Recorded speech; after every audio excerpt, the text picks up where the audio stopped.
understand the Qur'an has many references to Jesus. What does the Qur'an say about Jesus? The Qur'an says that Jesus is the Messiah. The Qur'an says that Jesus was the most miraculous man who ever lived, and many Muslims, though not all Muslims, I hesitate to say the majority, but perhaps the majority of Muslims believe that Jesus was the most sinless man who ever lived. In fact, he had no sins whatsoever, is what the average Muslim believes. However, I would hesitate to allow us to just assume that these words have the same meaning in both religions. And this is actually where interfaith dialogue breaks down a lot. Is we use the same words, we don't realize the semantic content for those words is often different. When Christians say Messiah, they often mean something different from when Muslims say Messiah.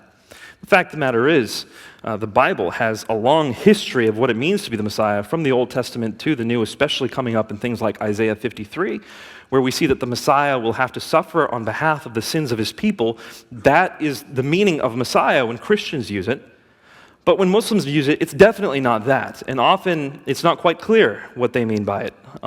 Generally speaking, when I've discussed with Muslims what it means for Jesus to be the Messiah, they think it's an eschatological role. It's Jesus will come back at the end of times and do X, Y, and Z. That's what it means for him to be Messiah.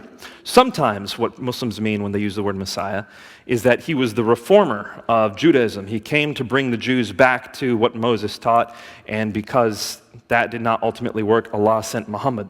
So sometimes that's what Muslims mean by Messiah, but they definitely don't mean what we mean when we say Messiah. So I hope that that answers that question.